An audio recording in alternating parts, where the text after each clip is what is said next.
आप देख रहे हैं लव विद एस्ट्रोलॉजी।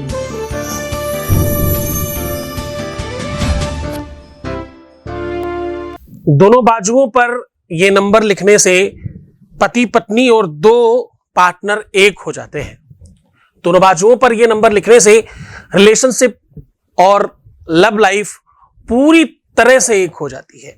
जो शक्तियां दोनों को अलग कर रही थी, दो पावर्स दो रिश्तों को तोड़कर अलगाव के लिए मजबूर कर रहे थे, जो एनर्जी या किसी भी कारण से कोई व्यक्ति हो, कोई एनर्जी हो, कोई शक्ति हो, कोई पावर हो, कोई मंत्र हो, जिस भी कारण से दो एक हुए लोग अगर अलग हो रहे हैं, चाहे वो पति पत्नी हो, चाहे प्रेमी प्रेमिका हो और चाहे किसी भी पर्सनल रिश्ते में हो, अगर दो लोग अलग हो रहे हैं तो दोनों भुजाओं में ये नंबर लिख देने मात्र से उनको अलग करने वाली शक्ति समूलतः समाप्त हो जाती है। कहते हैं कि दोनों भुजाओं पर परमात्मा के द्वारा, ईश्वर के द्वारा भेजे हुए दूत बैठे हैं जो शुभ और अशुभ चीजों को लिख रहे हैं। कहते हैं कि जब भी कोई चीज विध्वंसक होती है, अलग होती है, तो इन शक्तियों का कहीं ना कहीं आपस में तालमेल बिगड़ता है, तभी ऐसा होता है। जानिए पूरा विश्लेषण।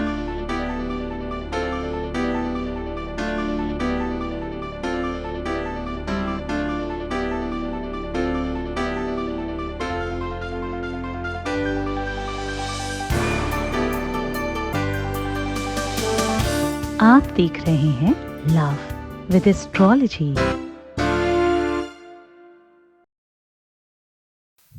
नमस्कार, मैं हूं आचार्य सतीश अवस्थी। आपका बहुत स्वागत करता हूं लव विद एस्ट्रोलॉजी में।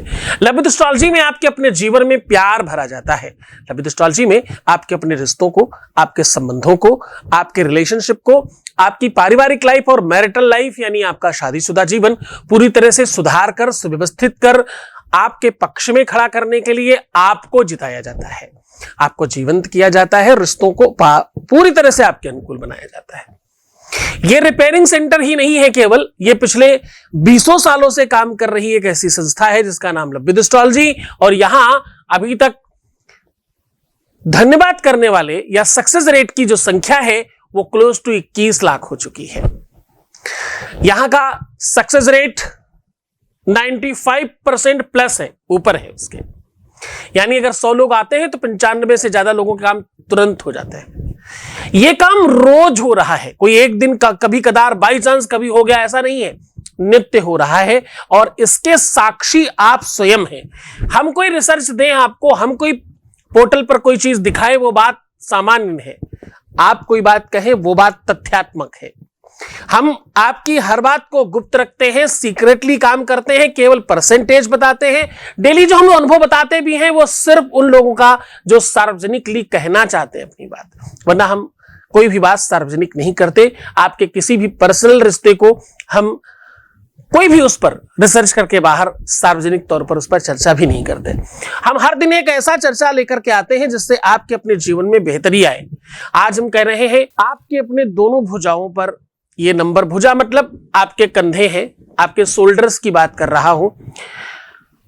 आपके दोनों भुजाओं पर, दोनों बाजुओं पर ये नंबर लिख देने मात्र से आपके हर रिश्ते को बल मिलता है। रिश्ते मजबूत होते हैं, परिवार बसते हैं, तलाक रुक जाते हैं, शादियां बनी रहती हैं, वैवाहिक जीवन सुखमय होता है, रिलेशनशिप, लव लाइफ, पारिवारिक लाइफ पूरी तरह से आपके पक्ष में होती है। जो आप पाना चाहते थे उसका पूरा का पूरा बल इसमें मिलता है। यह सब कुछ इसलिए होता है क्योंकि हमारे यहां रोज का रोज बड़े बड़े ग्रंथों का रिसर्च होता है। वेद, वेदांग, शास्त्र, पुराण, उपनिषद, गीता, ये बड़े बड़े ग्रंथों का रिसर्च और उनका तथ्य आपको उपाय के रूप में बताया जाता है, और उपाय भी ऐसा जो सरलता से आप स्वयं कर सके। देखिए कितना सरल काम है, कुछ नहीं करना, पेन से दोनों भुजाओं पर नंबर लिख देना है। नंबर क्या है, किस तरह लिखना है, यह बात बताने के लिए मुझे सिर्फ 1 मिनट चाहिए, परंतु जब तक आप इसके बारे में पूरा बल नहीं जान लेते, इसकी ताकत नहीं समझ लेते, ये है क्या वो नहीं जान लेते, उसकी गरिमा आपको कैसे पता चलेगी। कोई बात एक सामान्य व्यक्ति कहे और वही बात प्रधानमंत्री जी कहे, बहुत फर्क पड़ेगा। कौन सी बात कहां से आ रही है? कोयलम काकवाणिश्च दोषरूपान्यथा गति। दोनों का रंग रूप एक जैसा है, पर दोनों की वाणी अलग है। कोयल की काका में काम होता है। कोयल जैसा दिखने वाला काका काम करता है, और काके के जैसा दिखने वाली कोयल सुमधुर वर्ण बोलती है। आपको इस बात का जब तक पूरा तथ्य नहीं पता चलेगा, तब तक आप दोनों को एक जैसा समझते रहेंगे। हाँ, भगवान गीता में कहते हैं धातु नाम अस्मि कांचनम। बोले भाई पीतल नहीं, पीतल भी सोना जैसा दिखता है, लेकिन धातुओं में स्वर्ण हूं मैं। स्वर्ण और पीतल में सामान्य मनुष्य धोखा खा सकता है। हाँ, दोनों एक जैसे दिखते हैं। यहां तक कि अगर पॉलिश की जाए, अच्छी तरीके से रखा जाए, तो कभी कदार पीतल सोने से ज्यादा चमकदार दिखता है, उसमें शाइनिंग ज्यादा होती है। दृष्टिगोचर प्रथम ऋत्वा दृष्टत्वान् साम्यमेव च गृहीत्वान् ग्रहपर्णानि सामेकं वियमुष्यते। साहब, कभी कभी देखने में, सुनने में, समझने में एक जैसी चीज दिखने वाली चीजें एक जैसी नहीं होती।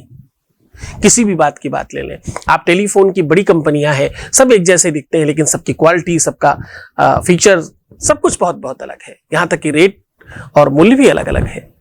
ऐसे ही उपाय केवल जान लेने से उसका मूल्यांकन कैसे करोगे? जब तक उसका पूरा फंक्शन नहीं समझते आप मोबाइल की तरह, तब तक आप उसके बारे में समझ नहीं पाओगे। और उसका वैल्यू आप कैसे करोगे? एक अनजान व्यक्ति के लिए एप्पल का फोन और नॉर्मल फोन भी उसके लिए सब दोनों फोन ही है, पर जो जानकार है, जिसको उसके बारे में बताया गया है, समझाया गया है, उसके लिए दोनों में बड़ा डिफरेंस है। इसी तरह से हर उपाय का अपना एक महत्व है। हाँ, हर चीज की अपनी एक महिमा है। महिमा गुणवती साध्वी ज्ञान दात्री समुच्यते सा ज्ञात्वा द्विहियान पार्थे। साहब, हर एक महिमा मंडन का अपना एक महत्व है। शास्त्र एक श्लोक कहता है, स्तोत्रम कस्य न तुष्टये। किस व्यक्ति को अपनी प्रशंसा अच्छी नहीं लगती? हाँ, प्रशंसनीय हर कोई है, सबको अपनी प्रशंसा अच्छी लगती है, लेकिन क्या सब उस लायक है एक जैसा सबको कहा जाए? मूल्यांकन करने वाला व्यक्ति जब किसी भी चीज का मूल्यांकन करता, मूल्यांकन मतलब उसका रेट और उसका बल, उसकी ताकत निकालता है। हिंदी में मूल्यांकन उसको भी कहते हैं जो समीक्षक होता है। समीक्षक मतलब जो एग्जामिनर होता है आपका, उसको भी मूल्यांकन करना बोलते हैं। हम लोग पहले जो पेपर वगैरह चेक करने के लिए जाते थे, कॉपियां चेक करते थे लोगों के परीक्षाओं की, तो हमें कहा जाता है भाई मूल्यांकन करने जा रहे हो, बड़ा सोच समझ कर करना, पूरा फ्यूचर है उनका। हाँ, तो कहने का सीधा मतलब क्या है? मैं कह रहा हूं हर चीज का अपना एक मूल्य है। उपाय करना महत्वपूर्ण नहीं है, उपाय समझना महत्वपूर्ण है। उपाय क्यों कारगर नहीं होते? उपाय इसलिए कारगर नहीं होते क्योंकि उसके पीछे की युक्ति और युति नहीं पता है तुम्हें। जब तक किसी भी बात के पीछे तथ्य जानने के बगैर आप डिसीजन मेकर बन जाते हो, बस वहीं गलत होते हो। तुम स्किप कर करके देख कर तुम्हें लगता है तुम्हारा काम हो जाएगा। मैं आपको स्टैम्प पेपर पर लिख के दे सकता हूं, चवन्नी भर काम नहीं होगा। क्यों नहीं होगा? क्योंकि तुम्हें पता ही नहीं है क्या बताया गया और क्यों बताया गया। एक ही लेखक ने अलग अलग ग्रंथ लिखे। गणेश महापुराण लिखी, उसमें लिखते हैं तम ब्रह्मा तुम विष्णुस्तम रुद्रस्तम अग्निस्तम वायुस्तम सूर्यास्तम चंद्रमास्तम ब्रह्म भूर्भुवस्वरो। बोलते भैया तुम ही हो सब कुछ, ब्रह्मा विष्णु महेश तारा इंद्रगण, ये वो जो भी कुछ दिख रहा है सब तुम ही हो। उसी लेखक ने जब देवी पुराण लिखी तो पता क्या लिखा? सर्वस्वरूपी सर्वेशे सर्वशक्ति समन्विते भयभस्त्राहिनो देवी दुर्गे देवी नमोस्तुते। बोले भाई माता इसलिए प्रणाम करता हूं कि पूरा ब्रह्मा विष्णु महेश सब तुम्ही से मोहित है। हाँ, तुम ब्रह्मा तुम रुद्रस्तम, तुम्ही तो सब कुछ हो। शिव महापुराण में कह रहे हैं नमः संभवाय चमयो भवाय सर्वः शंकराय, सब कुछ तुम हो, तुम्हारे अलावा दुनिया में कुछ और है ही नहीं। रामाय रामभद्राय रामचंद्राय वेधसे रघुनाथाय नाथाय सीताय पतये नुमः। बोले राम तुम ही हो सर्वस्व, सकल भौतिक अलौकिक देश देशांतर के मालिक तुम ही तो हो सर्वस्व। 14 भुवन एक पति होई, क्या कह रहे हैं रामायण में?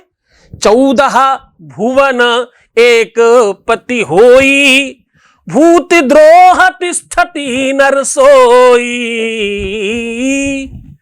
आहा, पूरे विश्व के मालिक आप ही हो, आपके अलावा तो कुछ है नहीं। 14 लोगों किसी भी कहीं पर जहां जहां जो कुछ है वो सब कुछ तुम हो। तो कहने का तात्पर्य क्या रहा? कहने का तात्पर्य है कि कहने वाला बताने वाला हर बात को उसी स्तर पर बता रहा है। तुम्हारे लिए कौन सी बात महत्वपूर्ण है वो मायने रखती है। किस बात पर किस बात का कितना महत्व है ये मायने रखता है। पूरे के पूरे विश्व में कोई भी इंसान अगर अपने घर में मेडिकल स्टोर रख ले तो क्या वो स्वस्थ हो जाएगा? नहीं होता, नहीं होता। जब तक उसके अपने मतलब की दवाई वो नहीं खाएगा तब तक वो स्वस्थ नहीं होगा। उसे स्वस्थ होना है तो पहले उसे एग्जामिनर बनना होगा अपनी लाइफ का, या तो कोई एग्जामिनर लाना होगा लाइफ में। कोई डायग्नोसिंग कोई डायग्नोस करने वाला चाहिए कि भाई तुम्हें ये प्रॉब्लम, ये समस्या, ये दिक्कत, ये दुख, ये तकलीफ, ये पीड़ा है और ये इस कारण से है, इसका ये निवारण है। कारण वारण निवारण तीनों ही सामने रखे जाएंगे तब जाकर आप जीत पाएंगे। आपको बहुत आसान लगता है क्या? शहंशाहों को सिखाया है कलंदर होना, आप आसान समझते हैं प्रेम में होना? हाँ, प्रेम इतना आसान तो नहीं। ये तो प्रेम की बात है उधो, बंदगी सबके बस की नहीं है। यहां हर कदम कदम पर महलों के सौदे होते हैं साहब। प्रेम तो एक अद्भुत अद्वितीय ऐसा नशा है, ऐसा स्पर्श है, ऐसी ममता है, ऐसा मोह है, मोह पास कह लो भाई। ऐसी ग्रंथि है जिससे छूटने का मन नहीं करता। ऐसी अलौकिक तत्व के साथ बंधन है जिससे बाहर आने का कोई इच्छा नहीं है। सकल भुवन सब कुछ एक तरफ रख दिया जाए और प्रेम को एक तरफ रख दिया जाए, उसके बाद भी प्रेम ही चाहिए।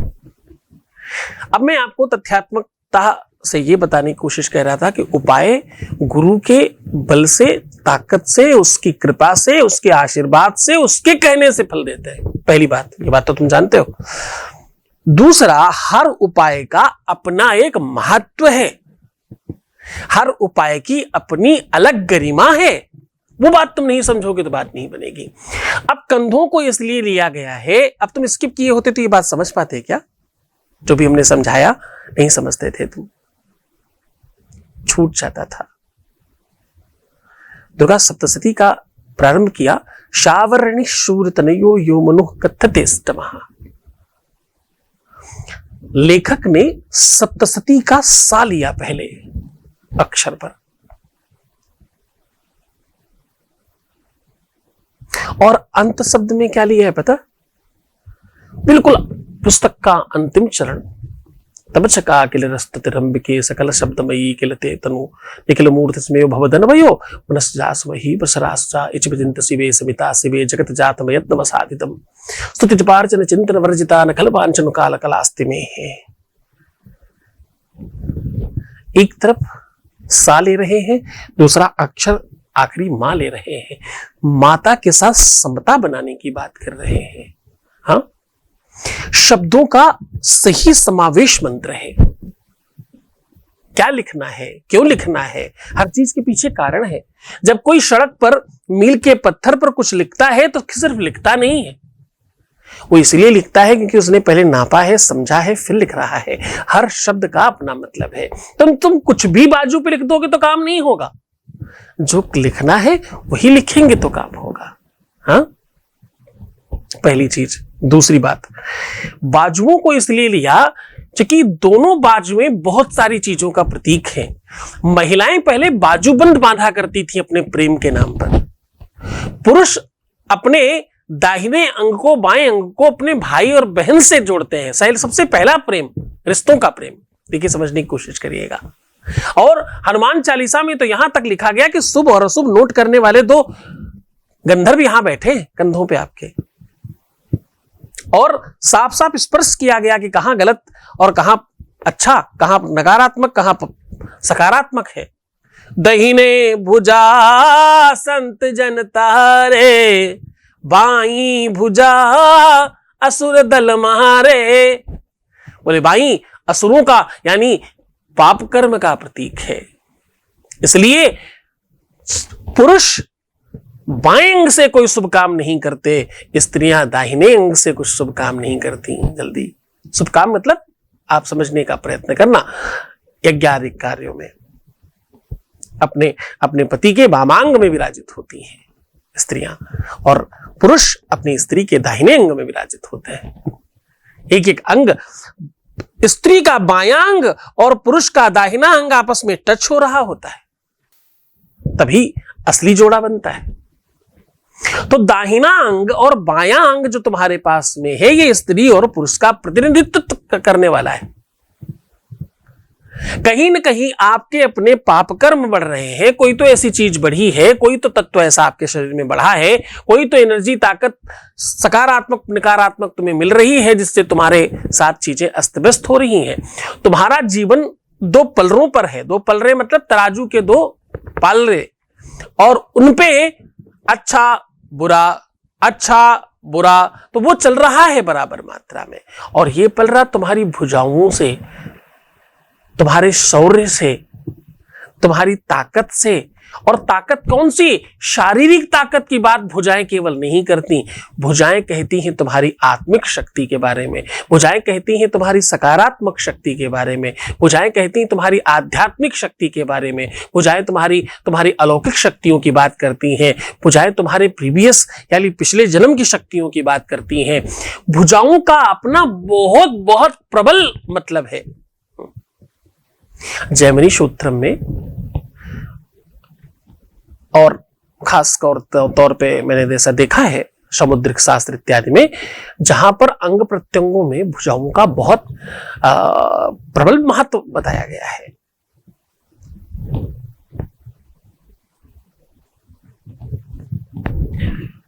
कुल मिलाकर के भुजाओं के द्वारा किया हुआ उपाय कभी निरर्थक नहीं गया।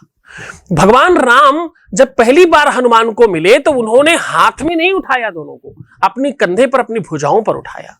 और किसी भी भार को, किसी भी जिम्मेदारी को कोई ये नहीं कहता कि आप अपनी पीठ पर रख लीजिए। लोग कहते हैं इनके कंधों पर बहुत बोझ है, आजकल बहुत जिम्मेदारियों का बोझ है इनके कंधों पर। जिम्मेदारी यानी प्यार, जिम्मेदारी यानी अपने रिश्तों को संभालने की ताकत, वो सब तुम्हारे कंधों में ही है, इसलिए कंधों पर लिखवा रहे हैं। ये सब बातें जब तक तुम नहीं समझोगे तब तक उपाय तुम्हारा कारगर नहीं होगा। सीधा तुम्हारे उपाय को लेकर के चलते हैं, आपके बीच से ही एक अनुभव ले लेते हैं। आपको खास तौर से बताते चले कि ये सारा का सारा सीक्रेट रखा जाता है। हम उन्हीं का अनुभव आपके सामने शेयर करते हैं जो लोग सार्वजनिक तौर पर कहना चाहते हैं, वरना हमारे पास हजारों वॉइस मैसेजेस और कॉल्स हैं, हम आपको इसलिए नहीं सुना पाते क्योंकि हमारे यहाँ सीक्रेटली काम होता है। आपके बीच में एक सकारात्मक अनुभव आपके सामने रख रहे हैं। Voice message please.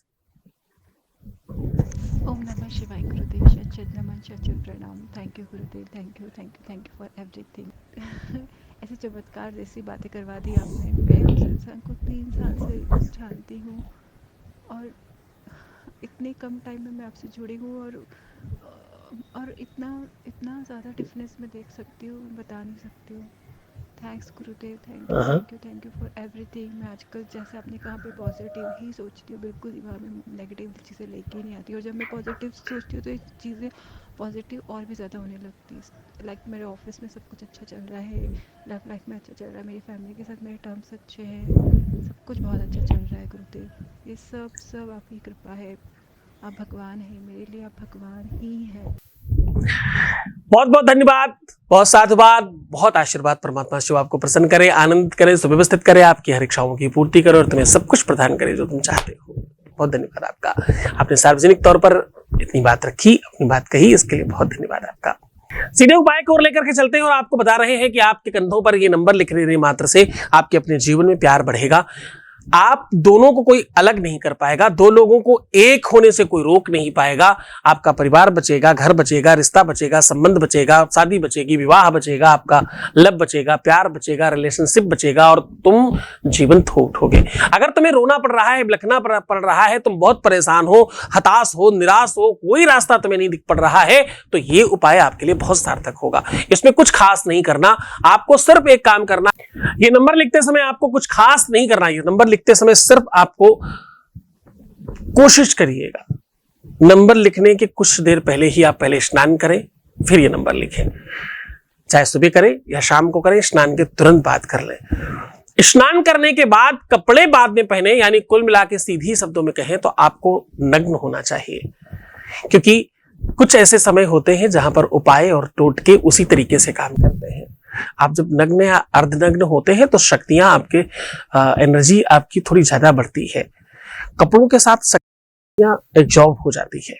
तो ये थोड़ा शक्ति पात्र के अंतर्गत चीजें हैं, इसको अदरवाइज नहीं, कपड़े बंद पहन सकते हैं आप बाद में, दरवाजा बंद करके पूरी सुरक्षा के साथ, पूरी व्यवस्था के साथ। आप मेल हैं फीमेल हैं जो भी है, पर आप बहुत ढंग से बड़े तरीके से करिएगा, इस बात को सार्वजनिक नहीं किया जाना चाहिए। इसको पूरे मन से, पूरी श्रद्धा से करिएगा। दोनों भुजाओं पे पहले अपना हाथ ऐसे रख करके, जो मैं मंत्र कह रहा हूं इसको सिर्फ सुनिएगा आप। ओम नमः शंभवाय च मयोभवाय च नमः शंकराय च महेश्वराय च नमः शिवाय शिवतराय च श्री श्री शाम वचना शिवाय नमः। ये सिर्फ सुन लीजिएगा। उसके बाद आपने जहां स्पर्श किया है, जहां पर ये हाथ पड़ रहे हैं, उंगलियां पड़ रही हैं, बिल्कुल इसी जगह पे थोड़ा सा अगर आप ऐसे कर लेंगे तो वहां आपको स्पर्श बना रहेगा लिखने के लिए। कहां पे आपको लिखना है, जहां पर स्पर्श बना हुआ है उसी जगह पर आपको, अगर आप पुरुष हैं तो आप अपनी बाईं भुजा में 72 और 92 लिखना है। आप स्त्री हैं तो इसको अपोजिट कर सकती हैं। इस उपाय को आप प्रयत्न करिएगा कि कम से कम 7 दिन तक ये नंबर मिटने ना पाए। बार बार रिपीट कर लीजिएगा, फिर लिख दीजिएगा। इस अक्षर को, इस शब्द को लिखने के लिए आप कोई भी लाल पीला पेन इस्तेमाल कर सकते हैं। अगर स्केच पेन हो उसमें थोड़ा केसर घोलकर डाली जा सके तो और ज्यादा काम करने लग जाता है। ये केसर की स्याही से लिखा हुआ ये कार्य और ज्यादा प्रभावकर हो जाता है। अब एक और बात, इस शब्द को लिखने के बाद 7 दिनों के अंतराल में, क्या पहले दिन ही भगवान ने चाहा काम तो हो ही जाएगा, उसमें संदेह नहीं है। संदेह है तुम्हारे विश्वास और भरोसे के साथ। आप एक काम और कर सकते हो, अपने पार्टनर की पिक्चर के ऊपर अगर आपके पास फिजिकल कॉपी है उस पे भी दाहिने बाएं ऐसे ही करके लिख सकते हो, उसको भी आप कहीं रख सकते हो। ऐसा करके दोनों ही कंडीशन में ये समतुल्यता स्तर पर काम करता है। कभी कभी हम इधर से नहीं, सामने वाले की तरफ से वही काम करवा के अपना काम बहुत अच्छा कर लेते हैं। कभी कदार होता है कि एक इंसान का लगाया हुआ पेड़ नहीं चले, किया हुआ उपाय सार्थक नहीं हो, पर दूसरे का हो सकता है। तो तुम उससे करवा नहीं सकते, पर थोड़ा डिजिटली ही सही, वर्चुअली ही सही, आप प्रयत्न तो कर रहे हो। इसको पूरे मन से, पूरी श्रद्धा, पूरे विश्वास के साथ किसी भी दिन किया जा सकता है। पूरे मन से करना, पूरी श्रद्धा विश्वास के साथ करना। अपना बहुत ख्याल रखना। तो मुस्कुराओ, सुंदर बनो। हर आधे घंटे में प्रणाम करके पानी पियो। अपनी प्रीवियस लाइफ कभी मत बताना, पैसों का आदान प्रदान बिल्कुल मत करना, अपना बहुत ख्याल रखना। रोना, बिलखना, परेशान होना, निगेटिव होना, उल्टा सीधा सोचना, ये सब करने से आपके काम खराब होते हैं। आप कोशिश करेंगे तो भी काम नहीं होंगे। तो पहले ये सब चीजें ठीक करिए, उसके बाद आप जीत जाएंगे। मैं हूं तुम्हारे साथ। बहुत धन्यवाद, बहुत साधुवाद, बहुत बहुत आशीर्वाद। ओम नमः शिवाय।